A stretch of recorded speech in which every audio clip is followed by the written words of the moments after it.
يا حبيب فإن الطريق بعيد وزادنا قليل وقوافل الصالحين قد سارت من بين أيدينا ونحن قد ياكم ولا الله نتقرب እንዲያቀርቡን እንጂ ለሌላ አንገዛቸውም ይላሉ ይላል። ስለዚህ ይህንን ቃል ለምሳሌ አንድ ሰው ቢቀይረው ወደ አላህ እንዲያቀርቡን እንጂ አንገዛውም በሚለው ፋንታ አማላጆቻችን ናቸው ወይም እኛ አላህን ብቻ ብንለምን ተቀባይነት ስለማይኖረው በእነሱ በኩል ወደ አላህ መድረስ ፈልገን ነው ቢል እውነታው ላይ የሚያሳድረው ተሰሚ የለም ማለት ነው። ዞሮ ዞሮ ይህ ርዕስ እጅግ በጣም አንገብጋቢ ነው። ላኢላሃ ኢላ ሁወ ተብሎ እዚህ ላይ የተጠቀሰ ኢላህ የሚለው ቃል እንደምታውቁት አላ ወዝን ፊዓል ቢማዕና መፍዑል ነው። መእሉህ ማለት ነው፣ የሚመለክ ማለት ነው። አላህ ኢላህ ነው፣ ግን አላህ እውነተኛ ኢላህ፣ እውነተኛ ተመላኪ። ከሱ ውጭ ያሉት ግን የሚመለኩት በውሸት እንጂ በእውነት ነው። ذلك بأن الله هو الحق وأن ما يدعون من دونه هو الباطل። ይህ አላህ እውነተኛው አምላክ በመሆኑ ነው። ከእርሱ በታች ደግሞ የሚጠሩት ባጢል ነው ይላል ሁሉ። ስለዚህ ኢላህ የሚለው መእሉህ ማለት ነው። መእሉህ ማለት ደግሞ ማዕቡድ ማለት ኢላህ ወስተርጀዕና ሚን ተአሉሂ ሲል ይሄኛው ገጣሚ ሚን ተአሉሂ ማለት አይ ሚን ተዓቡዲ ማለት ነው። ولذلك ابن جرير الطبري የሙፈሲሮች ሼክ ተብለው የሚታወቁት ትልቁ ኢማም አረቦች አለሃ የእለሁ የሚለውን ግስ ዓበደ ያዕቡዱ ማለት እንደሆነ እንደተስማሙ ገልጸ በሁሉም አረቦች የቃል አጠቃቀም መሰረት ይህ አምልኮን የሚወክል ቃል ነው ይላል። ስለዚህ ከአላህ በቀር በእውነት የሚመለክ የለም ስንል እንዲያው ፈጣሪ የለም ማለት ብቻ አይደለም። ያንንማ ቀደም የጠቀስናቸው አጋሪያንም ይስማማሉ። እውነት ከመሆኑ ጋር እውነት ነው፣ ከአላህ በቀር ፈጣሪ የለም። ግን ከአላህ በቀር ፈጣሪ እንደሌለው ሁሉ አምልኮ የሚገባውም የለም። ምክንያቱም አምልኮ የሚገባው ፈጣሪ ብቻ ነውና። ይህ ትልቅ ቃል ነው። ሰማያትና ምድር የቆሙለት፣ ፍጡራን የተፈጠሩለት፣ ነቢያት የተላኩበት፣ በነቢያት ላይ መጽሐፍት የወረዱበት ትልቁ የነቢያት ጥሪና የጥሪያቸው መዞሪያ ዛቢያ ይህ ተውሂድ ነው። ጉዳዩ በጣም የጸና ስለሆነ አላህ ይህንን ነገር አስመልክቶ አላህ መስክሯል ይላል። ስለ ራሱ አላህ ይመሰክራል። ሸሂደ አላሁ አነሁ ላኢላሃ ኢላ ሁወ ወልመላኢካ፣ መላኢካዎችም መሰከሩ። መላኢካዎች የአላህ ውድ ባሪያዎች ናቸው። በል ዒባዱን ሙክረሙን ላ የስቢቁነሁ ቢልቀውል ወሁም ቢአምሪሂ ያዕመሉን። አላህ ያከበራቸው ባሮቹ ናቸው። የአላህን ትእዛዝ የማይጥሱ ናቸው። እነኚህ ውድ ፍጡራን ይህንን እውነታ መስክረዋል። ወልመላኢካ ወኡሉል ዒልሚ፣ የእውቀት ባለቤቶችም እንደዚሁ መስክረዋል። ከዚህ የበለጠ ምን ትልቅ ክብር አለ? በዚህ ትልቅ ከሁሉ በላይ የሆነ አጀንዳ ላይ ከአላህና ቀጥሎም ከመላኢካዎች ጋራ ምስክርነታቸው መጠቀሱን የመሰለ ትልቅ ክብር አለ ወይ? ስለዚህ ይህ አንድ የአዋቂዎችን ደረጃ የሚያሳይ ግን አዋቂዎች አዋቂ የሆኑት ተምረውን በእድል አይደለም። ዒልም በተዓሉም ነው የሚገኘው። ዒልም ማለት እውቀት ነው። መማር ደግሞ ያስፈልገዋል። በማዳመጥ ብቻ አይሆንም። አሁን ማዳመጥ አንድ ዒልምን የመቅሰሚያ መንገድ ነው። ማንበብም አንድ መንገድ ነው።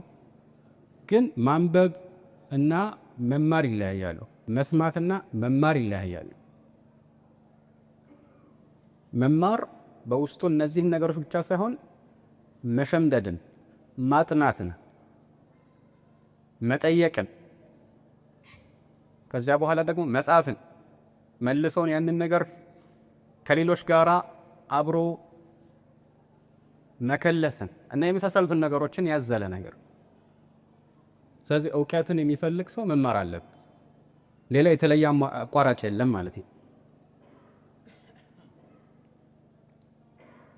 ወኡሉል ዒልሚ ቃኢመን ቢልቅስጥ በፍትህ ላይ የቆመ ሆኖ ይህ ሓል ነው። በነሕው ህግ ኢዕራብ ውስጥ ብዙ መግባት አልፈልግም፣ ግን ያው በብዙ የተፍሲር ሊቃውንት ተቋም መሰረት ወደ አላህ የሚመለስ አላህ ሱብሓነሁ ወተዓላ ሁሌ ፍትህኛ፣ ፍትህ የሚቀየር አይደለም፣ እንደ ሰው ሁኔታ የሚቀየር ነገር አይደለም። ፍትህ ሁል ጊዜ የተደነገገ ነው። የፍትህ ተቃራኒ የሆነው ግፍና በደል ሁሌም የተከለከለ ነው ከማንም ጋር ቢሆን። ለዚህ ነው አላህ ሱብሓነሁ ወተዓላ ሁሌም ቢሆን ፍትህኝነቱን ያረጋግጣል። የቂያማ ቀንም ሲፈርድ በሚያውቀው ብቻ እኛ ላይ ሊፈርድብን ይችላል።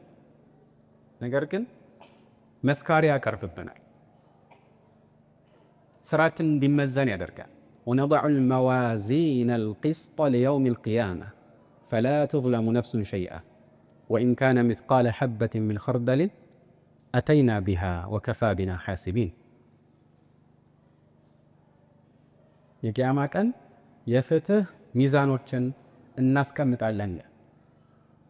አላህ ፍትህኛ ስለሆነ ታዲያ ከፍትህ መገለጫዎች ሁሉ ትልቁ እና የፍትህ መዞሪያ ዛቢያ ሊባል የሚቻለው ጉዳይ አላህን በብቸኝነት ማምለክ። ለምን? ምክንያቱም ፍትህ አንድን ነገር በቦታው ማዋል ነው አይደል? ከሁሉ በላይ ደግሞ በቦታው ሊውል የሚገባው አምልኮ ነው። አምልኮ ለአላህ ብቻ የሚገባ ነው። አላህ ተመላኪ ነው። በእውነት የሚመለከው እሱ ብቻ ነው። ስለዚህ አምልኮን በየትኛውም ቅርጽና አይነት ለአላህ ብቻ ስናደርገው ይሄ ፍትህ ነው። ለምን? አምልኮን በቦታው አደረግነው ማለት ነው። በተቃራኒ ሲሆን ደግሞ የፍትህ ተቃራኒ የሆነው ዙልም ይሆናል። ያ ቡነየ ላ ቱሽሪክ ቢላህ ኢነ ሽርከ ለዙልሙን ዐዚም። ልጄ ሆይ በአላህ በፍጹም እንዳታጋራ። ለምን? ሽርክ ትልቅ በደል ነውና። ሽርክ ትልቅ በደል ነው። ነገር ግን አላህን አይደለም የምንበድለው። አላህ ሊበደል አይችልም፣ ከዚያ በላይ ነው። ወማ ظለሙና ወላኪን ካኑ አንፉሰሁም የظሊሙን። እኛን አልበደሉንም ይላል አላህ ሱብሓነሁ ወተዓላ። ወዛሊክ በተለያዩ ታቢዕዮች ተፍሲር ላይ ሊአነ አላህ አዕዘም ሚን አን ዩዝለም ይላል። ወማ ظለሙና ያለው ለምንድን ነው? አልበደሉንም ያለው አላህ ከመበደል የላቀ ነው። ስለዚህ ሰው ሽርክንም የመሰለ ጥፋት ሲያጠፋ ራሱን እንጂ ሌላን አይበድል። ኢነ አላህ ላ የظሊሙ ናሰ ሸይአን ወላኪነ ናሰ አንፉሰሁም የظሊሙን። ሰዎች ራሳቸውን ነው የሚበድሉት። ስለዚህ ተውሂድ የፍትህ መገለጫ እንደሆነ ሁሉ ሽርክ ደግሞ የበደል የظልም መገለጫ ነው። ቃኢመን ቢልቅስጥ ነገሩን ደግሞ አጸናው። ላ ኢላሃ ኢላ ሁወል ዐዚዙል ሐኪም። ከእርሱ በቀር በእውነት የሚመለክ የለም። ማን ነው እሱ? ያ አልዐዚዝ የሆነው ጌታ። አልዐዚዝ በብዛት አሸናፊ ማለት ነው ብለን እንፈስረዋለን፣ ግን ከዚያ በላይ መልእክቶች አሉት። አንደኛው መልእክት የበላይ ሆኖ ማንም ሊደርስበት የማይችል። ሁለተኛው መልእክት አሁን አሸናፊ ማለት ነው። ሶስተኛው ደግሞ ሀያል ማለት ነው። وهو العزيز فلن يرام جنابه أنى يرام جناب ذي السلطان وهو العزيز القاهر الغلاب لم يغلبه شيء هذه صفتان وهو العزيز بقوة هي وصفه فالعز حينئذ ثلاث معاني وهي التي كملت له سبحانه من كل وجه عادم النقصان. ይህ ምንን ያሳያል? አላህ ሊመለክ የሚገባው የሆነበት ዋነኛው ሚስጥር ከሁሉ የተለየ የበላይ መሆኑን። አምልኮ የሚገባው ለፍጡር አይደለም፣ ኢነ ለዚነ ተድዑነ ሚን ዱኒላሂ ዒባዱን አምሳሉኩም ፈድዑሁም ፈልየስተጂቡ ለኩም ኢን ኩንቱም ሳዲቂን። ከአላህ በታች የምትጠሯቸው እኮ እንደናንተ ባሮች ናቸው፣ እንደናቸው ፍጡራን ናቸው ይላል። አላህ ግን እንደዛ አይደለም። ላኢላሃ ኢላ ሁወል ዐዚዙ፣ እንደ ሰዎች አይደለም፣ የበላይ ነው አላህ ሱብሓነሁ ወተዓላ። በምንም መልኩ ሊጎዱት አይችሉም ሰዎች። ኃያል አሸናፊ እንደዚህ ሆነው ጌታ ብቻ ነው ሊመለክ የሚገባው። አልዐዚዝ አልሐኪም ጥበበኛም ነው። አልሐኪም ፍርድ ለሱ ብቻ ያሳያል ከሕክም ጋር ስለሚያያዝ፣ በሌላ በኩል ደግሞ ጥበበኛ እንደሆነም ያሳያል ከሕክም ጋር ስለሚያያዝ ማለት ነው። አላህ ጥበበኛ ነው። ሰዎች አንዳንድ ጊዜ አቅም ይኖራቸዋል ወደ ፍጡራን ስንመጣ፣ ግን ጥበብ ያንሳቸዋል። አንዳንዱ ደግሞ ጥበበኛ ነው፣ ግን ይህንን ጥበቡን ተግባራዊ የሚያደርግበትና የሚያስፈጽምበት አቅም የለው። አላህ ግን በሁሉም መልኩ በሁሉም ማንነቱ የበላይ ነው። በፍጹም ጉድለትን አያስተናግድም። በሚቀጥለው አንቀጽ ላይ ኢነ ዲነ ዒንደ ላሂ ልእስላም ይላል። አላህ ዘንድ ሃይማኖት ማለት አልኢስላም ብቻ ነው። የአልኢስላም ዋነኛ መገለጫ ተውሒድ ስለሆነ እኮ ነው። ላኢላሃ ኢላ ሁወ የሚለውን 2 ጊዜ ደጋግሞት በሚቀጥለው አንቀጽ ላይ ኢነ ዲነ አልኢስላም ማለት ይሄ ነው። በቃ አላህን በብቸኝነት ማምለክ ነው ዋነኛው መገለጫው ማለት ነው። ነገሩን በሚያጸና መግቢያ ነው አንቀጹን የጀመረው። ኢነ የሚለው እንደምታውቁት የሚያጸና ቃል ኢነ ዲነ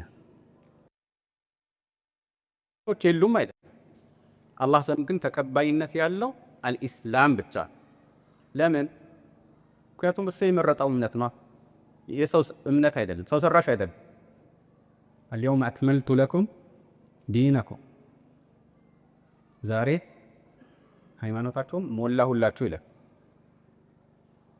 ወአትምቱ ዐለይኩም ኒዕመቲ ወረዲቱ ለኩም ልእስላመ ዲና። በሃይማኖት በኩል ደግሞ ኢስላምን ወደድኩላችሁ መረጥኩላችሁ ይለናል አላህ ሱብሓነሁ ወተዓላ። ኢስላም ከአላህ ዘንድ የመጣ ይህም ብቻ አይደለም፣ የሁሉም ነቢያትም እምነትና የስብከታቸው መዞሪያ ዛቢያ። ሁሉም ነቢያት ሙስሊሞች ነበሩ። የነቢያት እውነተኛ ተከታዮችም ሙስሊሞች ነበሩ። ነቢያት ሙስሊሞች ነበሩ የምንለው በቁርአን ስለተገለጸልን አይደለም። አዎ በቁርአን ሙስሊሞች እንደነበሩ የሚያሳዩ በርካታ አንቀጾች አሉ። ይህም ብቻ ሳይሆን አልኢስላም ትርጉሙ ራሱ አላህ እጅ መስጠትን የሚያሳይ ነው። ኢስላም መስደር አስለመ ዩስሊም። አስለመ ማለት ሙሉ ለሙሉ እጅ ሰጠ ማለት ነው። ሰዎች ለፈጣሪያቸው እጅ ሲሰጡ ለትዕዛዙ ተገዢ ሲሆኑ ሙስሊሞች ሆኑ ማለት ነው። ከዚህ ሃይማኖት ውጪ ሌላን ሊሰብክ የሚችል ነብይ አለ? ለፈጣሪ እጅ ከመስጠት ውጭ ሌላን እምነት ሊሰብክ የሚችል ማን ነው? እነኚህን ደግሞ ነብያት ወይም መልእክተኞችን የላከው ስንት አምላክ ነው? አንድ አምላክ አይደል? ስለዚህ እርስ በርስ የሚጋጭና የሚጣረስ እምነት ይዘው ለህዝብ እንዲሰብኩ ይልካቸዋል ተብሎ ይታሰባል? አይደል። ወንድማማቾች ናቸው። መልእክተኛችን አለይሂ ሰላቱ ወሰላም እንዳሉት አንዱ የጀመረውን ሌላው ሊጨርስ ይችላል እንጂ የሚጻረር አይሆን። ይህ ነው አላህ የመረጠልን ዲን። ስለዚህ አላህ ዘንድ ተቀባይነት ያለው ዲን ይህ ነው። ከዚህ ውጭ ያለው ዲን ተቀባይነት የለውም። መልኩ ቢቀያየር፣ ቀለሙ ቢቀያየር፣ ሁሉም ከኢስላም እስከወጣ ድረስ ክስረት ብቻ። ወመን የብተጊ ገይረ ልእስላሚ ዲነን ፈለን ዩቅበለ ሚንሁ። ለምን? ምክንያቱም ሁሉም ከሐቅ እስከወጣ ድረስ ባጢል እንጂ ሌላ ሊሆን ሊኩም ላሁ ረቡኩም ልሐቁ فماذا بعد الحق إلا الضلال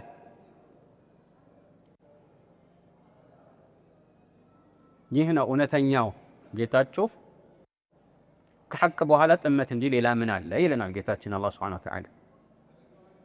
እውነት ነው። ولذلك هو الذي أرسل رسوله بالهدى ودين الحق ليظهره على الدين كله ሚለው ከአንድ በላይ ተፍሲር አለው። ليظهره ማለት ይህንን አላህ ለሰዎች የመረጠውን እውነተኛን እምነት ከፍ ሊያደርገው ብለን ከፈሰር ነው። በምን ላይ ነው ከፍ የሚያደርገው? ማለት አልሁዳ ወዲን الحق ብለናል አይደል? ይህንን ከፍ ሊያደርገው በምን ላይ? على الدين كله። الدين የሚለው ነጠላ ቁጥር ነው ወይስ ብዙ ቁጥር ነው? ነጠላ ነው። ለምን? ምክንያቱም አይነቱ ቢቀያየር ሁሉም ኩፍር ነው። خلاص ከእስላም የወጣ ሁሉ ተመሳሳይ ነው። አንድ መደብ አደረጋቸው ሁሉንም። ምክንያቱም እውነታው እንደዛ ነው። እውነት ሁሌም አንድ መደብ ነው፣ ባጥል ሌላ መደብ፣ አይነቱ ቢቀያየርም ማለት ነው።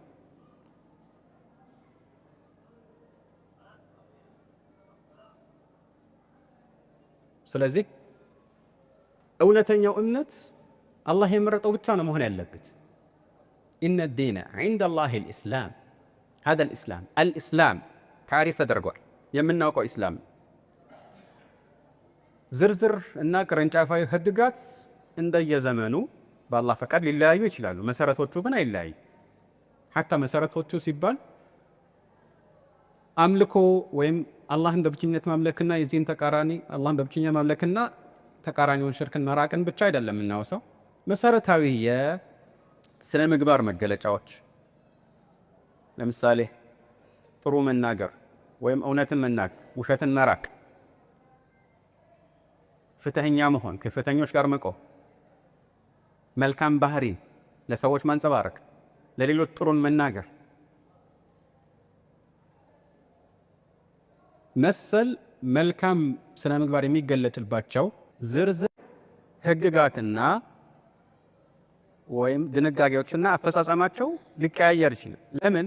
ምክንያቱም አላህ ሱብሓነሁ ወተዓላ ስለ ሰዎች እነርሱ ስለ ራሳቸው ከሚያውቁት ይበልጥ ያውቃቸዋልና በየጊዜው ያሉትን ማህበረሰብ የሚመጥን ህግን ይደነግጋል። አንድን ህግ ለምሳሌ ለተወሰኑ ጊዜያት ይደነግግና ያ ጊዜ ሲያበቃ ደግሞ ይህ ተሽሯል ሊባል ይችላል። በተለይ ፊ ዘመን ተሽሪዕ ህግጋት በሚደነገጉበት በዚያን ጊዜ እነዚህ ህግጋት አንዴ ከሰረጹና ከረጉ በኋላ አይቀየሩ።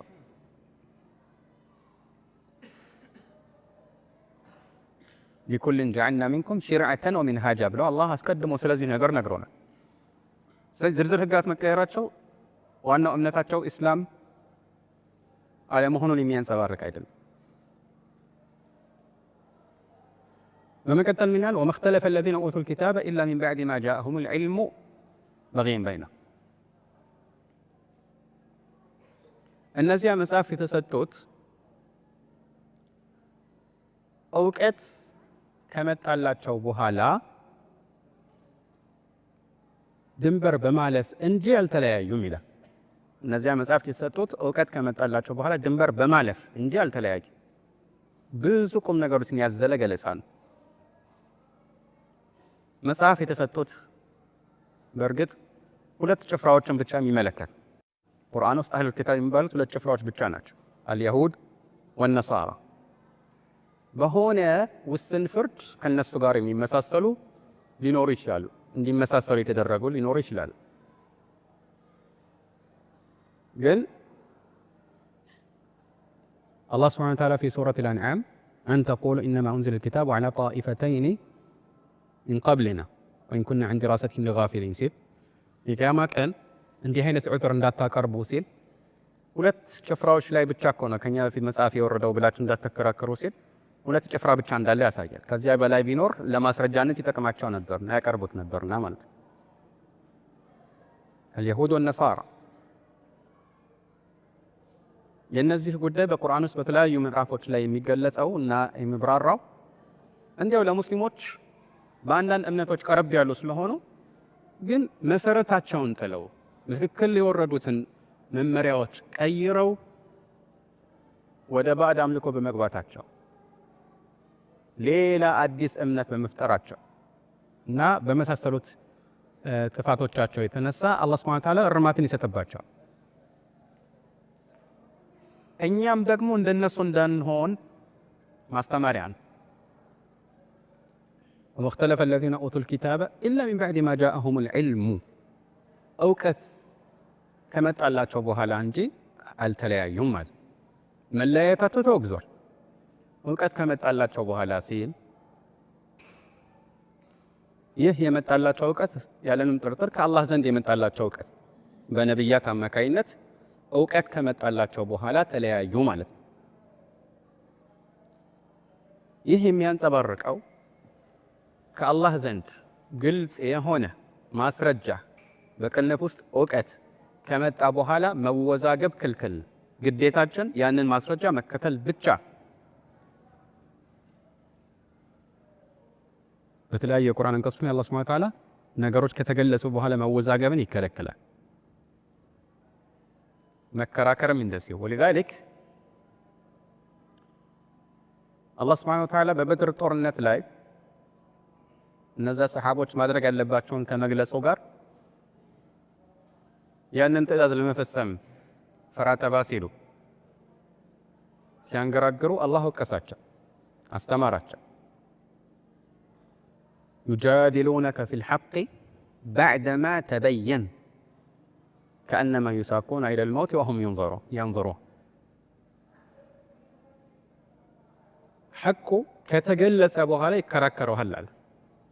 ኸላስ ግልጽ ማስረጃ ከመጣ በኋላ መከራከር መወዛገብ ክልክል። طيب ግዴታችን ምንድን ነው? መከተል ብቻ። የአማኝ ድርሻ ይህ ነው።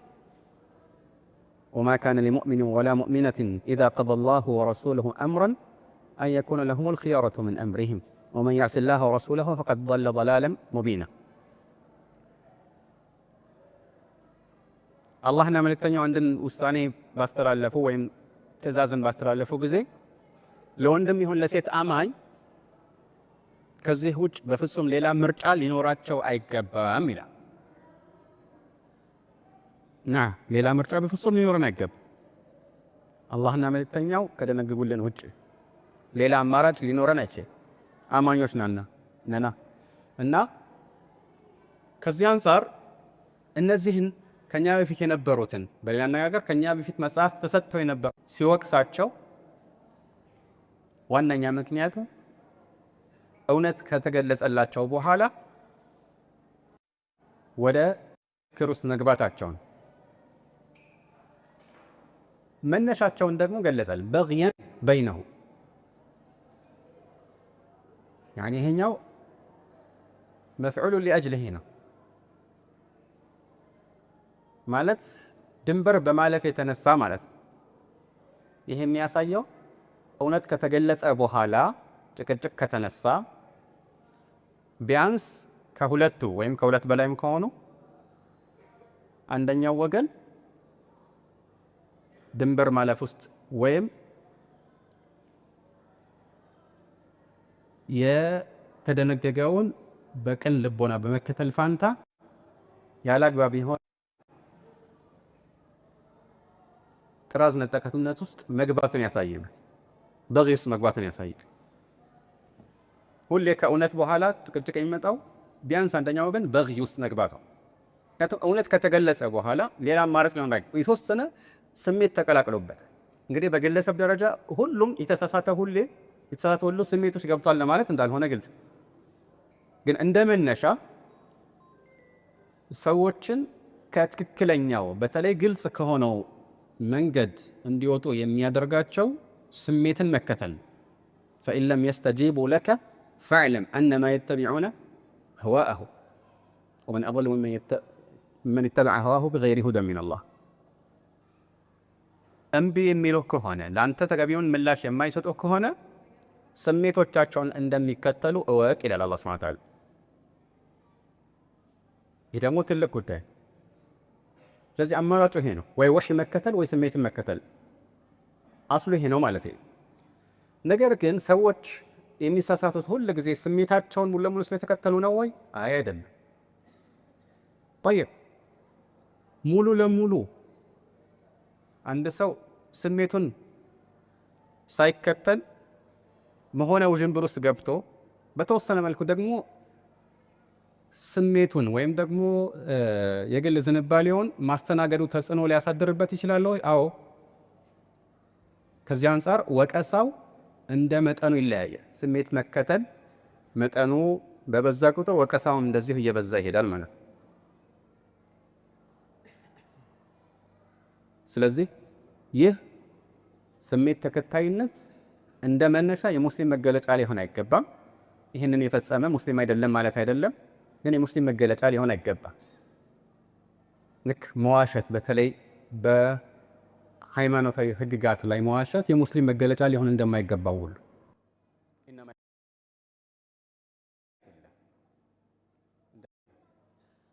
ውሸትን እኮ በአላህ የማያምኑት ናቸው ይላል ቁርአን። የአማኞች ባህሪ አይደለም ማለት ነው። አስለን አማኝ እውነትን ስለያዘ እውነትን ለማሰራጨት ውሸት አያስፈልገውም። እውነት በውሸት አይጠገምም።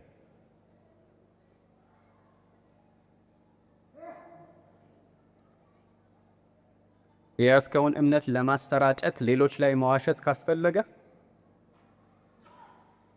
መጀመሪያ ከሁሉ በፊት እምነትህን መርምር። መዋሸት የሚያስፈልገው እምነት ላይ ካለ የሆነ ጥያቄ ምልክት አለ። እውነት በእውነት እንጂ በውሸት አይጠገንም። በጥቅሉ መጽሐፍት የተሰጡ ሰዎችን ሁኔታ ስንመለከት ከነሱ በፊት ከነሱም በኋላ ያሉትን ታሪኮች ስንመለከት እንደነሱ በቀጥታም በተዘዋዋሪ እንዳንሆን ትምህርት እንድንወስድ ያደርጋል እና ለዚህ ነው መልእክተኛችን አለይሂ ሰላቱ ወሰላም ይህንን እውነታ ተናግረዋል። መራር እውነታ ነው። ሰዎች ሙስሊሞች ከኛ በፊት የነበሩ አህል ኪታቦችን ስንዝር በስንዝር ተንብየዋል። في الصحيحين من حديث أبي سعيد الخدري رضي الله تعالى عنه أن النبي صلى الله عليه وعلى آله وسلم قال: لتتبعن سنن من كان قبلكم شبرا بشبر وذراعا بذراع وذراعا بذراع حتى لو دخلوا جحر ضب تبعتموهم. قالوا: يا رسول الله اليهود والنصارى، يعني تعني اليهود والنصارى، وين اليهود والنصارى؟ قال: فمن؟ ከናንተ በፊት የነበሩ ሰዎችን ስንዝር በስንዝር ክንድ በክንድ ትከተላላችሁ። ضب የሚባል እንስሳ ጉድጓድ ውስጥ ቢገቡ ራሱ ትከተላቸዋላችሁ አሉ። በዚህ ጊዜ ሰሃቦች አልየሁድ ወነሳራ ናቸው እንዴ ብለው ጠየቁ። መልእክተኛው ታዲያ ማን ነው አሉ። እነሱን ነው እንጂ። ይሄ ተጨባጭ በምን መልኩ? በብዙ ነገሮች حتى በመለያየት يعني ሐቅ ግልጽ ከሆነ በኋላ ልክ እንደ አዲስ ነገር እንደ ተሸፋፈነ ነገር በመከራከር ማለት ነው። ወይ ደግሞ ባልተገባ ሁኔታ እውነትን በመተው ሁለት ዋና ዋና ትእዛዞችን ታዘናል። ነብያት ሁሉ የታዘዙባቸው ትእዛዛት ናቸው። شرع لكم من الدين ما وصى به نوح والذي أوحينا إليك وما وصينا به إبراهيم وموسى وعيسى أن أقيموا الدين ولا تتفرقوا فيه. دين قد أذر ولا تتفرقوا فيه. بس لا يدقموا التليايو إهم ليلة هلا في النتنا ولتون بتجعل أكم ما اسمع ما تهلك عندهم طلوا اللون أنت الطلوا يهون የሚጋጩ ነገሮችም አይደሉም። አንዳንድ ሰዎች ይጋጩባቸዋል። ለምሳሌ እንዴት አድርገን ያኒ እውነታን ብቻ እንከተላለን? እውነታን ብቻ ከተከተልን እኮ አንድነታችን መፈራረሱ አይቀርም ይላል። በተቃራኒው ደግሞ እንዴት አንድ መሆን እንችላለን? አንድ ለማድረግ የግድ አንዳንድ የታዘዝንባቸውን የምናምንባቸውን መሰረቶች መተው ግድ ይለናል ይላል። ሁለቱም ስህተት ነው።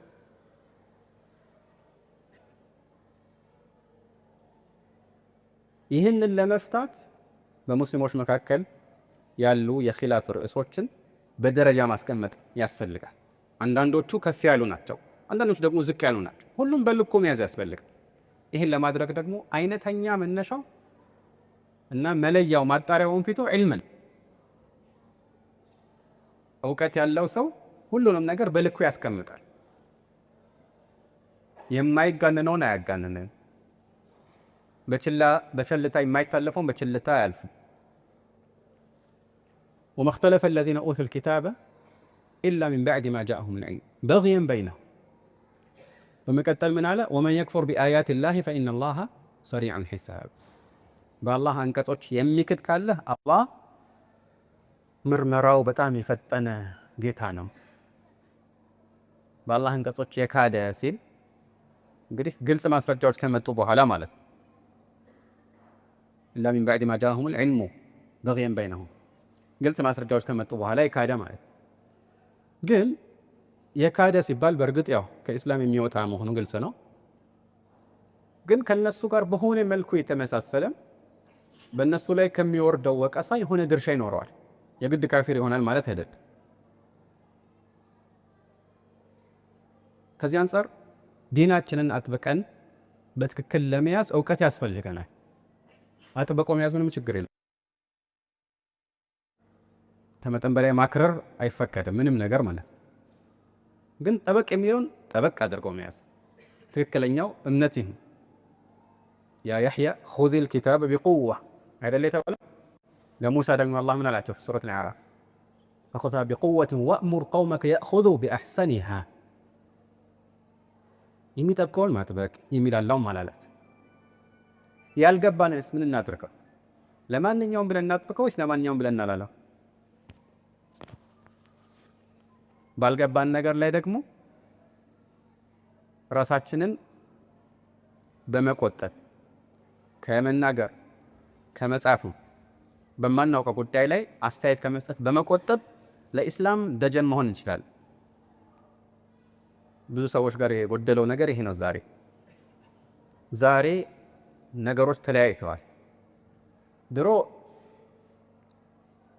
ዒልም የሚነገርበት ራሱን የቻለ መድረክ ነበር። እንደዚህ እንደ መስጂድ ለምሳሌ ወይም መድረሳ እና በዚያ ቦታ ላይ ለማስተማር የሚቀመጡ የቀሩ ሼኾቻችን ነበሩ። የተማሩ ቁርአንና ሐዲስን የሚያጣቅሱ ዛሬ ግን መድረኩ ሲቀየር ሁሉም እንደፈለገ መናገር ቻለ። በማህበራዊ ሚዲያ ለምሳሌ ማንኛውም ሰው ያሻውን ነገር መናገር ይቻላል አይደል? ተከታዮችንም ደግሞ ያፈራል። ተናጋሪ ሁሉ እኮ ሰሚ አያጣም፣ ተጣሪም ሁሉ ተከታይን አያጣም። ግን የሚያሳዝነው እንደነዚህ አይነት አላዋቂ ሰዎችን አርአያ አድርጎ መያዝ የግድ በዲን ላይ ብቻ ተገቢ ያልሆነ ነገር የሚናገሩ ብቻ አይደለም። እንዲያው አርአያ መሆን የማይገባቸው ከዛዛታና ከቀልድ ውጪ ቁም ነገር የማያስተላልፉ ያልበሰሉ ሰዎችን ወጣቶቻችን ዛሬ አርአያ አድርገዋቸዋል። መልእክተኛችን ዓለይሂ ሰላቱ ወሰላም ከተለያዩ ሰሓቦች በተወራ አንድ ዘገባ ላይ سيأتي عن الناس سنوات خداعات يصدق فيها الكاذب ويكذب فيها الصادق ويؤتمن فيها الخائن ويخون فيها الأمين وينطق فيها الرويبضة. قالوا قيل ومن الرويبضة يا رسول الله؟ أو قيل وما الرويبضة يا رسول الله؟ قال الرجل التافه يتكلم في أمر العامة. سوت شميت تللوا باتشو أمتاتي متقالوا وشتام እውነተኛ ተደርጎ የሚታመንበት በተቃራኒው እውነተኛው ደግሞ እንደ ውሸታም የሚወሰድበት ታማኙ ከዳተኛ የሚደረግበት ከዳተኛው ታማኝ የሚደረግበት ሩወይቢዳዎች የሚናገሩባቸው አመታት ይመጣሉ። ሩወይቢዳ ምንድነው ተብሎ ተጠየቁ መልእክተኛችን ዓለይሂ ሰላቱ ወሰላም ምን ብለው መለሱ? الرجل التافه يتكلم في أمر العامة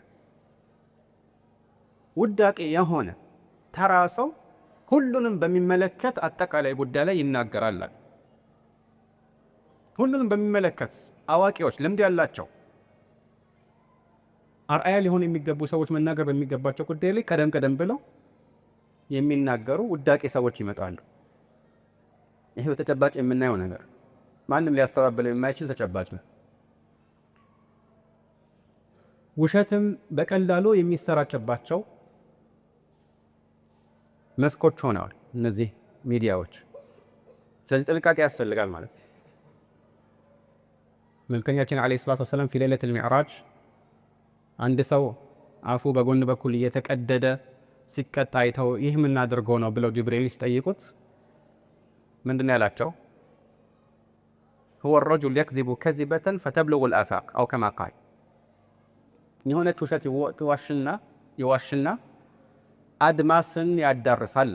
የውሸት በቀላሉ ዛሬ እንደዛ ማድረግ ይከብዳል ወይስ ይቀልል? በጣም ቀላል። ድሮ እኮ ይከብድ ነበር። ውሸትን አድማስ ማሻገር ከባድ ነው አይደል?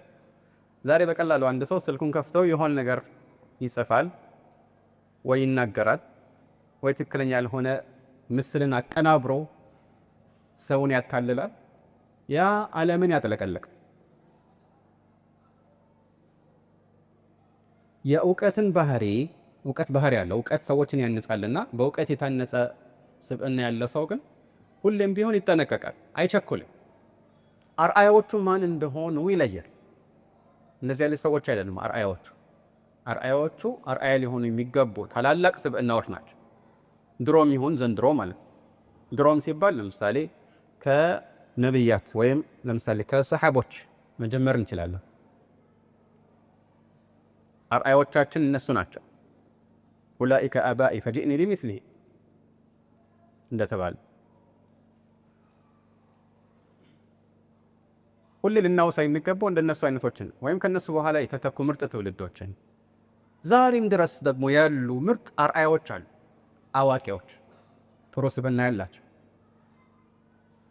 ግን ታዳጊዎች አርአያ አድርገው የሚወስዱት ቁም ነገርን የማያውቁ ዛዛታን የሚያሰራጩ ተራ ሰዎችን ከሆነ አስቸጋሪ። አርአያዎቻችንን መቅረጽ አለብን።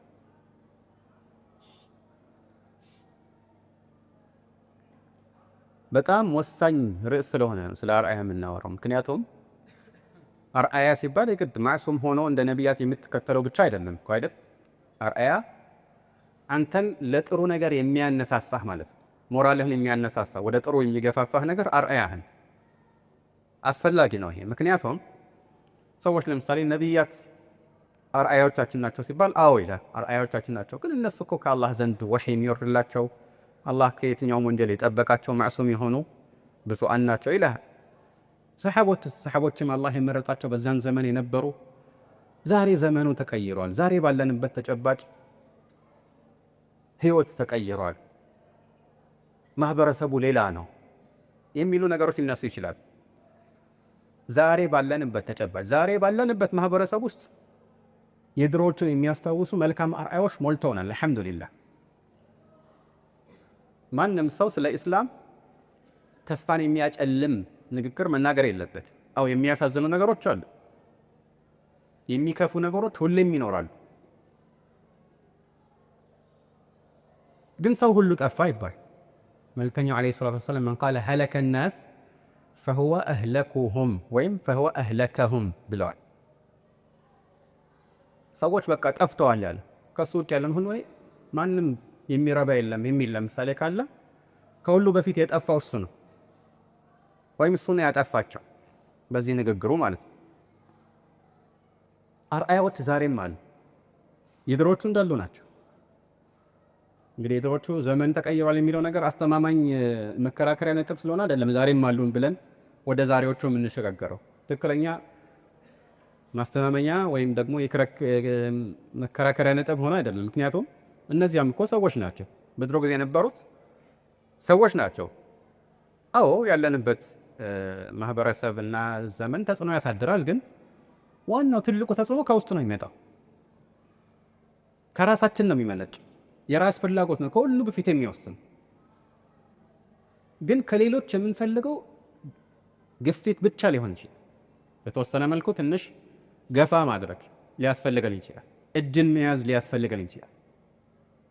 እነሱም ደግሞ ይህንን ሲያደርጉ እኮ የእኛን ማንነት እየቀየሩ አይደል፣ በቃ ጥቆማ ብቻ ነው። ያንን ሲያደርጉ በውስጡ አንድ ሰው ያለው መልካም ዝንባሌ ተጽዕኖ እንዲያሳደርበት ምክንያት ሊሆን ይችላል። ከዚያ አንጻር ነው ሁሌም ቢሆን መልካም ሰዎችን መወዳጀት የሚያስፈልገው። ጓደኝነትን ስንመርጥ ጓደኞችን ስንመርጥ በቅድሚያ አላህን የሚያስታውሱ መሆን አለበት። ባጭሩ በዕልምና በዐመል በእውቀትና በመልካም ተግባር ላይ የሚያግዝ ጓደኛ ሊኖርህ ይገባል። ሁለቱ ናቸው ወሳኝ ነገሮች። እውቀት ብቻውን አይጠቅምም፣ ተግባር ያስፈልገው። በመሰረቱ በኢስላም በተለይ ቁርአን ላይ እውቀት የሚባለው የሚጠቅም ሲሆን አዋቂ የሚባለው እንደዚያ ሲል ኢነማ የኽሻ አላህ ሚን ዒባዲሂ ልዑለማ ከባሮቹ አላህን የሚፈሩት አዋቂዎቹ ናቸው ይላል። አዋቂዎቹ አላህን ይፈራሉ።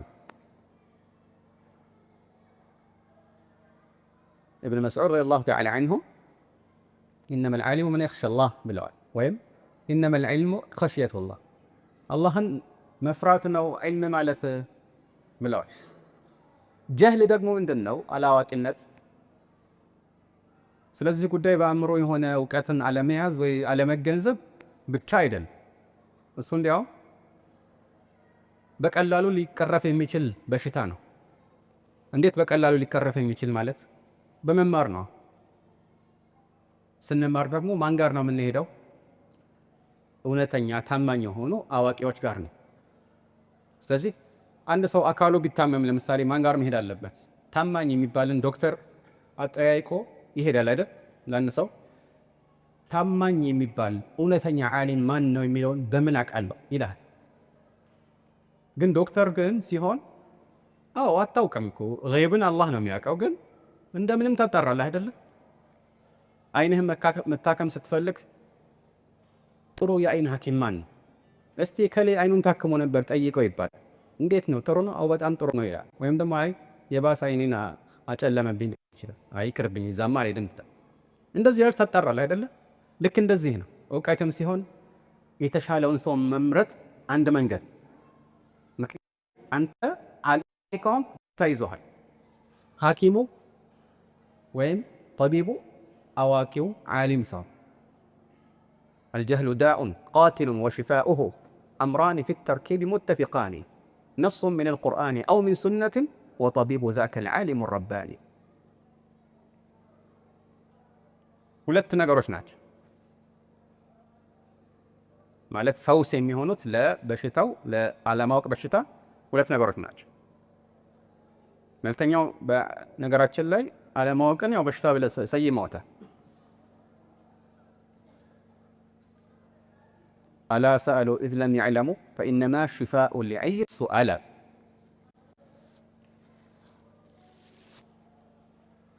የማያውቁ ከሆነ አይጠይቁም ነበር ወይ? ያለማወቅ መድኃኒቱ እኮ መጠየቅ ነው። ስለዚህ በመሰረቱ ይህ ነው መሆን ያለበት። አንድ ሰው በዚህ መልኩ አጣርቶ አዋቂዎች ጋር ነው መሄድ ያለበት ማለት ነው።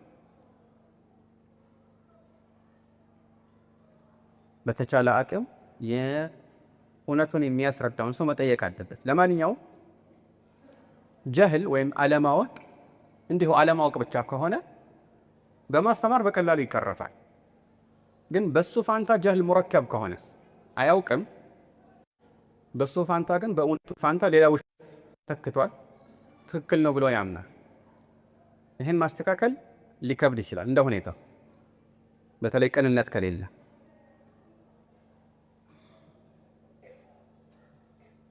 ግን ዞሮ ዞሮ ቁም ነገሩ አላህ ስብሓንሁ ወተዓላ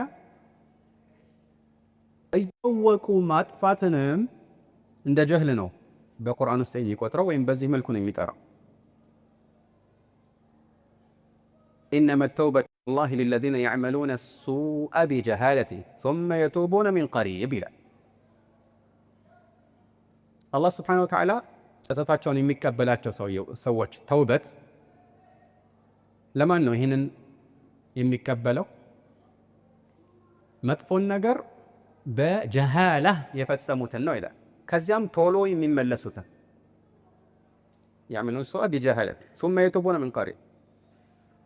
ስለዚህ በጀሃላ ባለማወቅ መጥፎ የሚሰሩትን ተውበት ነው የሚቀበለው ከተባለ እንዴ እኛ ያወቀን የምንፈጸማቸውን ወንጀሎች አላህን ይቅርታ ብንጠይቀው አይምረንም ማለት ነው? የሚጠያቅ ሊነሳ ይችላል። ለምን ያላወቁትን ብቻ ነው አላህ የሚምረው ተብሎ ሊፈሰር ነው። ግን እንደዛ አይደለም። ትክክለኛውን ተፍሲር ከሰሃቦች እንወቅ። አያችሁ ቁርአንን ሐዲስን ለመረዳት የግድ ወደ ሰሃቦች መለስ ያስፈልጋል። ቁርአን ሲወርድ የነበሩ መልእክተኛው እንዴት እንደተረዱትና እንዳስተማሩት የሚያውቁ አውዱን የሚረዱ አላህ የመረጣቸው ትውልዶች በቋንቋም ይሁን በሌሎች ነገሮች እንከን የማይታወቅባቸው ሲባል የተጣራ ቋንቋ ወይም ወደ ዒልም የሚያዳርስ መነሻ እንዲኖራቸው ልፋት የማያስፈልጋቸው እንዲህ አይነት ትውልዶች የተናገሩት ከሁሉ በፊት ቅድሚያ ይሰጠዋል። من إلى أبو العالية سألت أصحاب رسول الله صلى الله عليه وعلى آله وسلم عن هذه الآية فقالوا كل من عصى الله فهو جاهل وكل من تاب قبل الموت فقد تاب من قريب.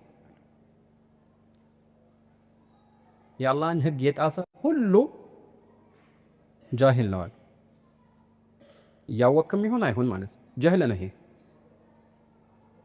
ገጣሚው ምንድነው? አላ ላ የጅሀለን አሐዱን ዐለይና ፈነጅሀለ ፈውቀ ጀህሊል ጃሂሊን። አንድ ሰው እኛ ላይ መህይምነት እንዳይፈጽምብን ሲባል ማለት ነው፣ የማይሆን ጥቃት እንዳይፈጽም ማለት ነው። ያንን ካደረገ ግን ከጃሂሎች ሁሉ ትልቅ ጅህልና ነው የሚፈጽምበት። ይሄ ወለዛሊክ ዩሱፍ ዐለይሂ ሰላም እነዚያ ሴቶች ለአጸያፊ ወንጀል ሲፈልጓቸው ሸሽተው ነበረ። እንዲያውም ወደሚጠሩኝ ተግባር ከምገባ መታሰር ይቻለኛል አለ። ቃለ ረቢ ሲጅኑ አሐቡ ኢለየ ሚማ የድዑነኒ ኢለይህ ወኢላ ተስሪፍ ዐኒ ከይደሁነ አስቡ ኢለይህነ ወአኩን ሚነል ጃሂሊን። እኔን ከሚጠሩኝ ነገር መታሰር ይሻለኛል። ይሄንን አላህን ሲለምኑ ነው እንግዲህ ይሄንን እነሱ ያሰቡትን ተንኮል ከኔ የማታስወግድልኝ ከሆነ ግን ወደ እነሱ ማዘንበሌና ከአላዋቂዎች ከጃሂሎች መሆን አይቀርማል። ከጃሂሎች እንዳልሆናል አያውቁም ክልክል መሆኑን አዲስ ነገር ነው ለነሱ። ስራው በቃ የጃሂል ስራ ነው። ጥፋት ጃህል። ይሄ ነው የቁርአን የቃሉ አገባብ። ስለዚህ ዒልም ብቻውን አይጠቅም፣ ዓመል ያስፈልገዋል። ለዚህ የሚያግዝህ ጓደኛም ያስፈልጋል። የምትጎዳኛውን ሰው ምረጥ። ቀላል ነገር አይደለም። ከሁሉ በላይ ምናልባት ሰዎች ላይ ትልቅ ተጽዕኖ የሚያሳድረው ጓደኛ ነው ቢባል ማጋነን አይሆን። በተለይ በወጣትነት ጊዜ። ለዚህ ነው መልእክተኛው ዓለይሂ ሰላቱ ወሰላም الرجل على دين خليله فلينظر أحدكم من يخالل አለ። አንድ ሰው በወዳጁ እምነት ላይ ያለውና ማን እንደሚወዳጅ ይመልከት አለ። ተመሳሳይ ስለሚሆኑ ስለ ጓደኛው ለማወቅ ስለዚህ ሰው ማወቅ በቂ፣ ስለሌላኛው ሰው ይነግራል። ምክንያቱም ብዙ የሚያመሳስላቸው ነገር መኖሩ አይቀር፣ አለበዛ አንድ ላይ ለረጅም ጊዜ መቆየት አይችሉምና።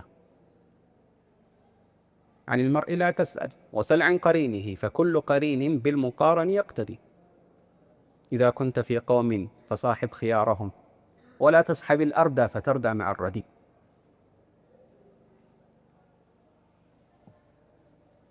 መረጣ ያስፈልጋል። ጓደኝነት ቀላል አይደል። አብሮህ የሚሆን ሰው አርአያ ሊሆን ይችላል፣ ወደ መልካም ጠፌ ሊገፋህ ይችላል፣ ወይ ወደ መጥፎ አዘቅት ሊጎትትህ ይችላል። ስለዚህ ጥንቃቄ ያስፈልጋል። ይህ መልእክት ውስጥ ከሚካተቱት የዛሬ ተጨባጮች መካከል አንዱ ማለት እንደ ጓደኛ በጥቅስ ምልክት ውስጥ አድርጉት ከፈለጋችሁ፣ እንደ ጓደኛ ከሚቆጠሩ ነገሮች መካከል አንዱ በማህበራዊ ሚዲያ ሁል ጊዜ የምትከታተለው ሰው ነው። የምትከታተለው ስላችሁ ሁሌ የምታየው ንግግሩን የምታዳምጠው ሰው ሳታስበው ጓደኛ ሆኗል። ሳታስበው ተጽዕኖ እያሳደረብህ በአካል አግኝተው ላታውቅ ትችላለህ። አንተን ከነመፈጠርህ ላያውቅህ ይችላል። ግን አእምሮህን በሆኑ አመለካከቶች ሁል ጊዜ እየሞላህ ስብዕናን እየቀረጸ ነው። ስለዚህ ከእንደዚህ አይነት መጥፎ ጓደኞችን መጠንቀቅ ያስፈልጋል። ከሁሉ በላይ ለእምነታችን መጠንቀቅ አለብን። ለእምነታችን ጥራት መሳሳት አለብን አይደል? ከሁሉ በላይ ትልቁ አንጡራ ሀብታችን ዲናችን እንዳይጎዳ ደግሞ መጠንቀቅ፣ መልፋት፣ ለማሳደግ ለማልባት መጣር ተገቢ ነው። የሆነ ሰው ምክር እንዲሰጠን አንጠብቅ። የሆነ በመስጂድም ለምሳሌ ፕሮግራም ተዘጋጅቶ ምክር እስኪሰጠን የሆነ ሰው መጥቶ እስኪያስተምረን መጠበቅ ያለበት የኛው ጥረት ተፈላጊ ነው። አንድ ሰው ደግሞ በጣረ ቁጥር በለፋ ቁጥር አላህ ሱብሓነሁ ወተዓላ እያገዛው ነው ይላል። የአላህን እገዛ በምኞት ብቻ ማግኘት አይቻልም፣ በልፋት ነው የሚገኘው።